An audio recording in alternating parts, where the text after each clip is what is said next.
कल आपने शहबाज शरीफ साहब की वलीमा पार्टी की है प्राइम मिनिस्टर हाउस में, ये ज्यादा देर उन तुहाडियां वलीमा पार्टियां नहीं होनियां। उसकी वजह यह कि आज खान पेशावर से तहरीक का आगाज कर रहा है।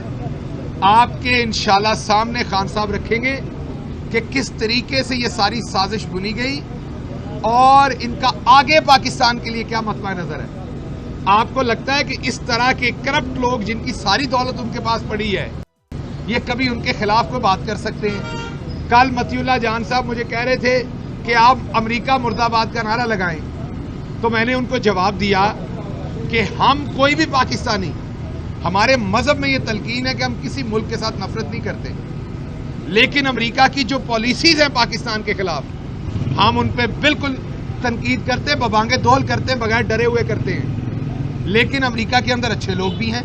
अमेरिका में हमारे अपने पाकिस्तानी या ओवरसीज जो पाकिस्तान से इतना प्यार करते हैं, शायद यहां भी लोग उतना ना कर पाते हो, क्योंकि वो मुल्क से दूर हैं, अपनों से दूर हैं। इसलिए इमरान खान साहब ने यह वाजे किया था कि ना हम अमेरिका मुखालिफ हैं, ना हम यूरोपीय यूनियन मुखालिफ हैं, ना हम हिंदुस्तान मुखालिफ हैं। हम तो हर मुल्क का एहतराम करना चाहते हैं जब तक कि वो हमारा भी एहतराम करें, बराबरी का रिश्ता हो। हम हर मुल्क, किसी मुल्क की आवाम से नफरत नहीं करते, किसी मुल्क से नफरत नहीं करते। हाँ, अगर वो पाकिस्तान के ऊपर अपनी तसल्लुत जमाएंगे और इसको गुलामी पे मजबूर करेंगे, तो हम उनकी इस पॉलिसी को, गुलाम बनाने की पॉलिसी को मुर्दाबाद कहेंगे। हम ऐसी पॉलिसी को जिसमें वो पाकिस्तानी अवाम की जो ख्वाहिशात है उनका गला घूंट के अपने स्टूजेस, अपने गुलाम यहां बिठाएंगे ताकि वो पाकिस्तानी अवाम के तहफ़्फ़ुज़ को छोड़ के उनकी जो ख्वाहिशात है उसका तहफ़्फ़ुज़ करें, तो हम ऐसी हरकत का मुर्दाबाद कहेंगे। लेकिन हम किसी मुल्क के खिलाफ नहीं है, हम किसी इदारे की तौहीन करने के हक में नहीं है, हम किसी अदालत की तौहीन करने के हक में नहीं है। लेकिन उसके साथ साथ अवाम ये याद रखे कि किसी सूरत इस इम्पोर्टेड हुकूमत को कबूल नहीं करना। एहतजाज जारी रहेगा और इनका कोई भी विक्टिमाइज करने का जो तरीका है वो इमरान खान साहब के ऊपर किसी सूरत भी इनका कामयाब नहीं होगा। इन्होंने बहुत सारी कई तरीकों से ऐसी हरकतें की हैं जो बाद में आपसे शेयर करेंगे खान साहब की सिक्योरिटी से बारे। हमने इंशाल्लाह अपने ताईं कोशिश करके खान साहब की सिक्योरिटी को बेहतर करने की कोशिश की है।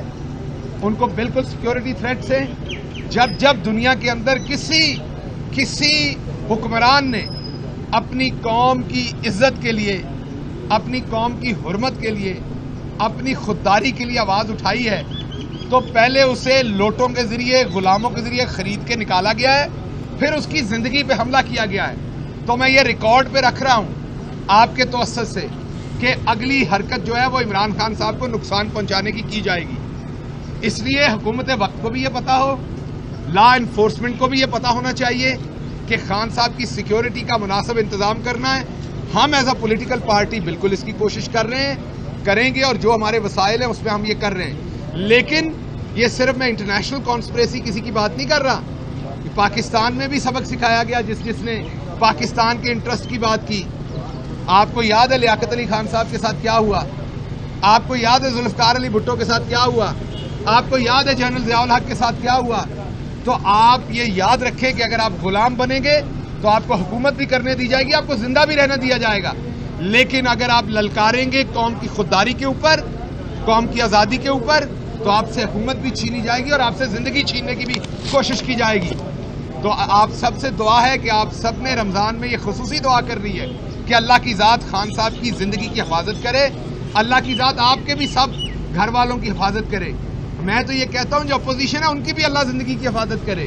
हम ये चाहते हैं कि वो अपने जराइम की सजा भुगतें, अपनी लूट मार की, लेकिन अल्लाह उनको जिंदगी दे। तो आप सबसे मेरी ये गुजारिश है कि खान साहब की जो जिंदगी है उसके लिए जरूर दुआ करें, उनकी सेफ्टी के लिए जरूर दुआ करें। बैरिस्टर साहब। बिस्मिल्लाहिर्रहमानिर्रहीम। जी, मैं तो आपको थोड़ा सा अपडेट करूंगा अबाउट जो आज की प्रोसीडिंग्स थी। बेसिकली बुनियादी तौर पे जो हमारा ये केस है वो केस ये है कि हमारा एक वॉच लिस्ट पर नाम डाला गया जिसको PNIL भी कहते हैं। और इस लिस्ट का जो मकसद होता है वो ये होता है कि अगर कोई शख्स एंटी टेररिज्म के मुकदमात में, मर्डर के मुकदमात में या रेप के मुकदमात में मतलूब हो तो उसका नाम जो है आप इस लिस्ट में डालते हैं 30 दिन के लिए, और फिर आप एग्जिट कंट्रोल लिस्ट पर डाल के उसको रोका जा सकता है। मैं शहबाज गिल साहब को रिप्रेजेंट कर रहा था और हमने कल यही इस्तदा की कि पहली तो बात हमें ये बताई जाए कि किसके कहने पर डाला गया, क्योंकि 1:54 पर ये डाला गया है और उस वक्त कोई हुकूमत ना प्राइम मिनिस्टर थी ना कैबिनेट थी, और इस पर केस लॉ बड़ा क्लियर है, अदालतों की नज़ीरें बड़ी क्लियर हैं कि प्राइम मिनिस्टर और कैबिनेट की मशावरत से ये चीज़ होती है।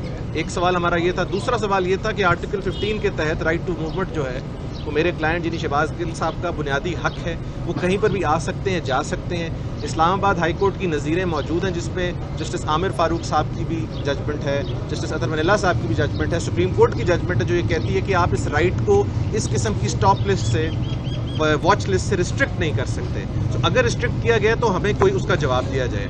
जो जवाब आज प्रोवाइड किया गया वो ये पहला तो ये कहा गया कि जी हम सॉरी आपका अभी ऑर्डर इम्प्लीमेंट नहीं कर सके, और जो कल जनाब ने ऑर्डर किया था नेम रिमूवल का वो अभी तक नहीं कर सके, और साथ साथ ये कहा गया कि इनके ऊपर 408, 420 के मुकदमात हैं, यानी कि अमानत में ख़यानत करने के, और साथ साथ दूसरी बात फ्रॉड करने की, जिसकी वजह से हम समझते थे कि अमन व अमान को बड़ा नुकसान है, लिहाजा हमने नाम डाला। जो फाजिल जज साहब हैं उन्होंने इसके ऊपर कहा कि ये आप अपना तमस्खर खुद उड़ा रहे हैं। डायरेक्टर FIA पंजाब साहब जो उधर थे मौजूद, फिर और अफसरान तो उन सबसे कहा कि आप स्टेट ऐसे मत करें किसी भी शहरी को, और उन्होंने कहा कि FIA का जो रोल पिछले 2-3 साल में रहा है मैं उससे शदीद परेशान था, जिसकी वजह से मैं बार बार इसका इजहार करता हूँ, और आज भी FIA वही मामला कर रही है। आप पीर तक आएँ और आके हमें बताएं, डेमोन्स्ट्रेबली का वर्ड इस्तेमाल किया कि बुनियादी तौर पर दिखाएं कि वो कौन से मुहरकात थे या वो कौन से प्रॉब्लम्स थे जिनकी वजह से इन लोगों के नाम डाले गए। अगर वो लीगली सस्टेनेबल हैं उनको रखा जाए, लेकिन ऐसे अगर आप नाम डालेंगे तो ये पिक एंड चूज पॉलिसी है, लिहाजा मैं उसको रोकूंगा। और साथ साथ ये भी उनको डायरेक्शन दी कि आज ही शाम तक नाम निकाल कर इसकी जो रिपोर्ट है उसको सबमिट किया जाए और हमें इन्फॉर्म किया जाए और इंटिमेट किया जाए, और फर्दर हरासमेंट से भी रोक दिया गया है। मैं समझता हूँ ये क्लासिकल केस है जिसमें स्टेट की जो एक्सेस है वो सामने आ रही है, और इसके ऊपर ये बात तब कुछ सेंस बनाती है अगर इसके ऊपर इस्लामाबाद हाई कोर्ट और सुप्रीम कोर्ट की जजमेंट्स मौजूद ना होती। ये चीज़ क्लियरली इलीगल है जिसको डिक्लेयर किया गया है, क्योंकि आर्टिकल 15 ये कहता है कि आपकी राइट टू मूवमेंट है subject to reasonable restrictions imposed by law, और ये थ्रू लॉ नहीं है, ये एग्जीक्यूटिव ऑर्डर है जो कि किसी भी तरह कानून की हैसियत नहीं अटेन कर सकता। तो लेट्स सी जी मंडे को क्या होता है। इंशाल्लाह we will all prepared and get up for Monday. Thank you.